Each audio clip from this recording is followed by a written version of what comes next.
challenge in front of you as an executive team for next Yeah. season moving forward? How do you describe the challenge? It's an exciting one for us. It's an exciting one for us because we've got real confidence in the manager, Michael, the plan that he's presented in terms of the on-the-pitch opportunities, in terms of recruitment, but also some of the off-the-pitch items that we're looking at. So I don't think we underestimate it. I don't think we underplay it. But I think, we're now looking at it with optimism, with excitement, but we're also cognizant that there's a lot of work to do over the next 2-3 months. And the decisions that we take can define the next 2-3 seasons. So, no, we're feeling positive, but, we're ready to put the work in as well. The manager said it's quite an extensive rebuild in terms of players coming in and out. Yeah.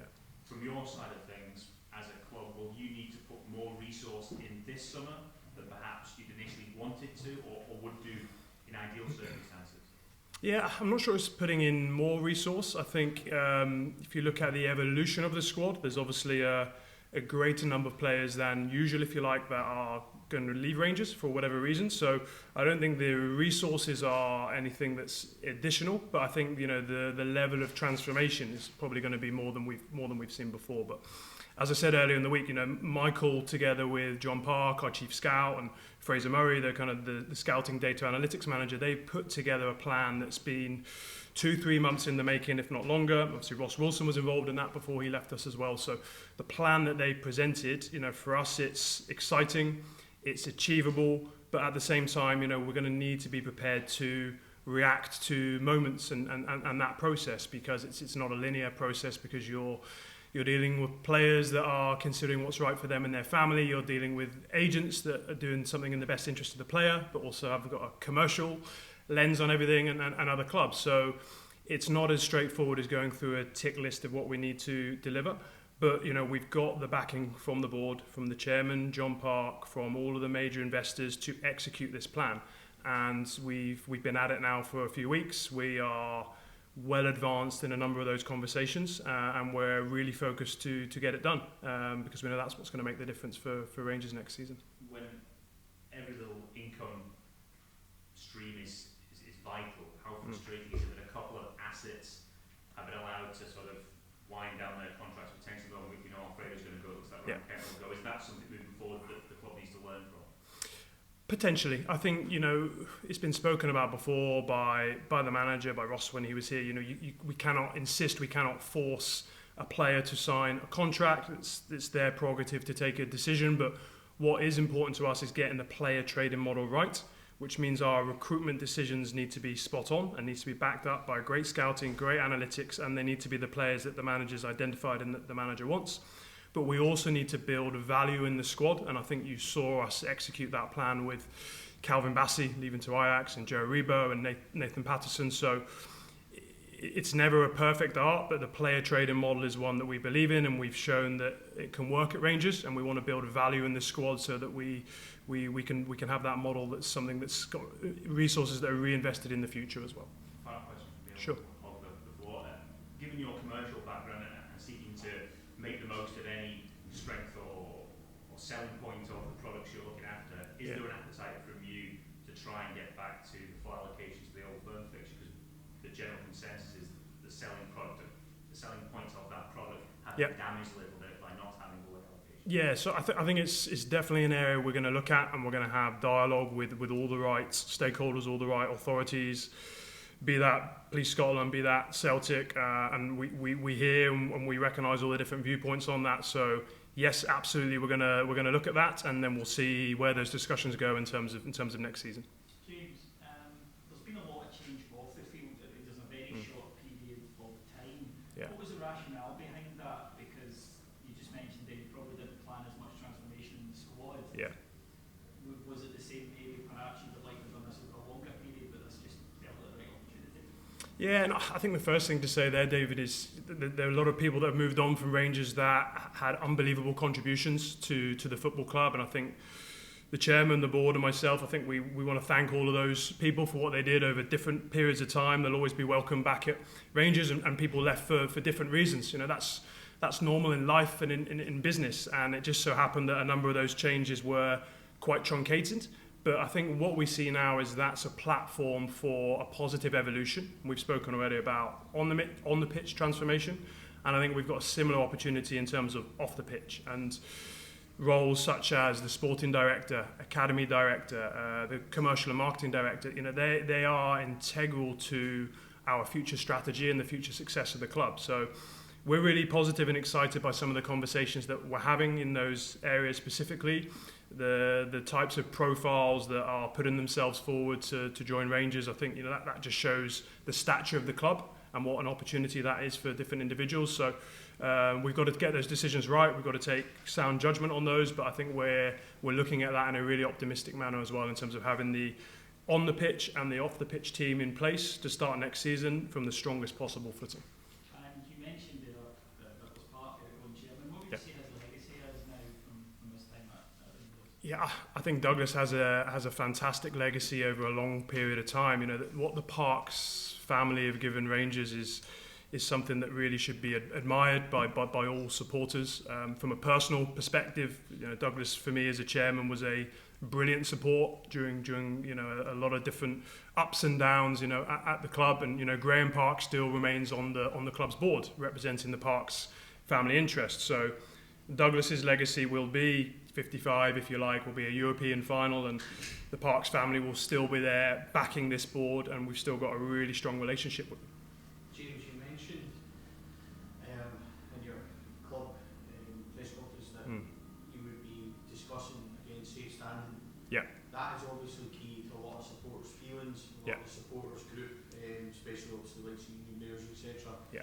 There's a sense perhaps that these sometimes are just words, and we said before that we're going to do studies and it's never came, so there's a frustration amongst the support. Yeah. Can you explain a little bit more about how you're going to go about evaluating that situation, what the process is going to be, and perhaps a timeline where the support can get some answers on what the board have decided to do? Yeah, no, fair question. I'll try and be as specific and as tangible as possible. So last week we had a quarterly RFC board meeting, and we discussed some of the infrastructure works, and one of the ones that we've confirmed is the improvement to the disabled facilities, and that's a 3-year plan in terms of the closed seasons of 23, 24 and 25 to install new platforms for disabled supporters, but also new cantilevers on the Copeland and the Broomland stands that would increase the capacity. So what we are looking at is within those windows of works, and it won't be this summer, but potentially next summer or the summer after, can we use that as an opportunity for other stadium infrastructure projects? And safe standing is one that I personally think would bring a lot of positives in terms of stadium atmosphere. I've seen at other stadiums across Europe how beneficial that can be for the home fans that really want to get behind the team and they want to enjoy the match experience in that way. And it's key that it's safe standing, and that's where all the tests have been absolutely robust to prove that that's the case. So what we will do in the next 6 months is revisit the feasibility of that from an infrastructure point of view, so working with the stadium architects.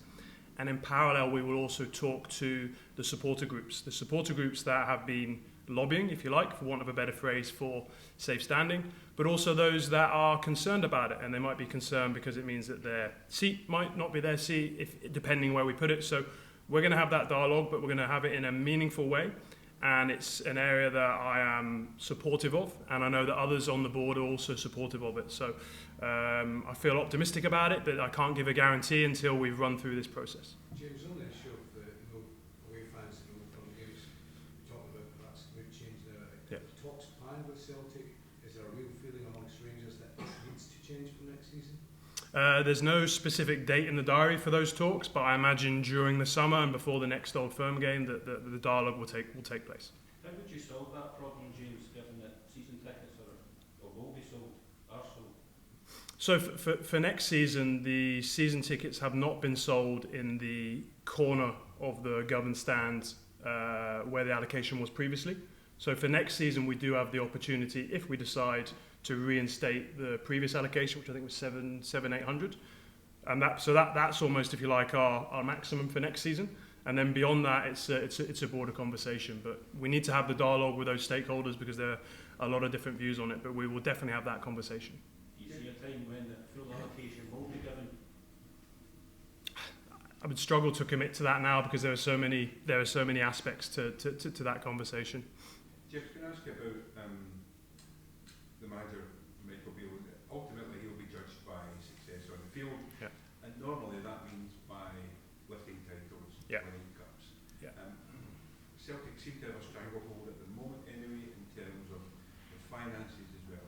Yeah. How do you give Michael the resources required to bridge that gap? Yeah. At the moment? Yeah, I think it goes back to my previous answer in terms of the recruitment and the plan for the squad this summer. You know, if we get the recruitment decisions right, and I think you don't have to look too far back to the January transfer window and the acquisitions of Nico Raskin and Todd Cantwell and the positive impact that they've had on the squad. So if we can get those recruitment decisions right, then we've got a lot of optimism and a lot of belief that the Rangers team that will be on the park next season will be a winning Rangers team. And you know, traditionally Rangers has been the dominant team in Scotland. Clearly that hasn't been the case last season or the season before, but we've got a lot of belief in the manager, we've got a lot of belief in the strategy of the club, the scouting team, and that's why we're optimistic. But we'll see what next season brings, but I think it's right that we are positive and optimistic because that plan is in place and because we've already made good inroads in terms of executing that plan. You said to Mark that there may not be more resources made available. Would you look at any external funding? Are you looking for any new funding to come into the club that could help help the club move forward in terms of bringing more players in? So for now, the plan that Michael's presented has the board's approval and has the full support of the board. So that plan is obviously a recruitment plan in terms of a number of players and the strategy behind that. The board are supportive of that. The chairman supported the plan, the investors have supported the plan, and the directors have supported the plan. So that's the focus at the moment, but the support is there to deliver that plan. But is there any option there, or are you currently seeking any further investment into the club? As I said, because the board and the investors have supported that plan, the backing is there for it to be executed with the board and the investors that are in place. Just coincidentally, guys, can we just do one or two more? Yeah, could you bring us up to speed as to where the club is at with transfer targets, Cifuentes, Darrell, Upland, Yeah. Sterling? What can you tell us? Yeah, so I mean, it's not for me to comment on specific names, but as I said, what I can give you is the overarching club strategy, and within that plan for summer recruitment, we've already made, I would say, positive inroads in terms of some of those conversations, and I don't think we're too far away from being able to make announcements and to communicate that specifically. But look, I think we need to recognise we're sitting here in mid-April, the season hasn't finished, it's a long road until we get to pre-season and next season. So there'll need to be an element of patience before that plan is completely executed. But as I said, we're already up and running, we've had a good start, and I think there'll be some exciting news to share very soon. You talked about in an interview with Rangers TV about Rangers becoming the dominant force in Scottish football. Yeah. Do you think that can happen next season? I'm optimistic. I think Rangers have, over the period of 150 years of the club, over the history of Scottish football, have been the dominant team. So I think it's right that supporters would expect this board, this leadership, to have that as our ambition. And we've got confidence in Michael as the coach, and we've got confidence in his plan in terms of the recruitment for the summer. And can you tell us, in terms of the dialogue with Graham Smith, what was the purpose of that? Where did those conversations go?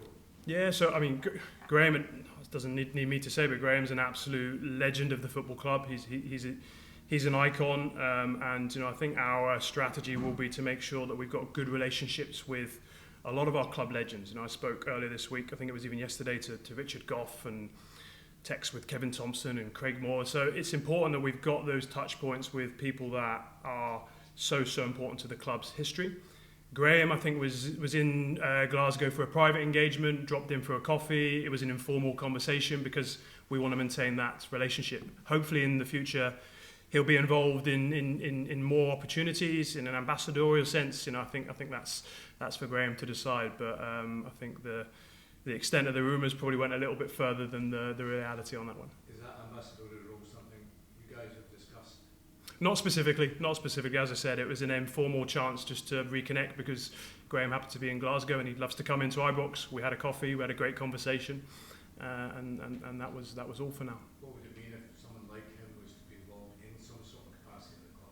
I think, as I've said, for all of the ex-players, you know, you look at John Gregg, the greatest ever Ranger, is still there every day on a match day. To have our ex-players that are supportive of the club, it's important because they understand the club, the supporters connect with them, so absolutely we want to make sure that we keep those relationships strong. Mark, last one. In terms of the allocation, you mentioned that there was kind of almost like pressure coming from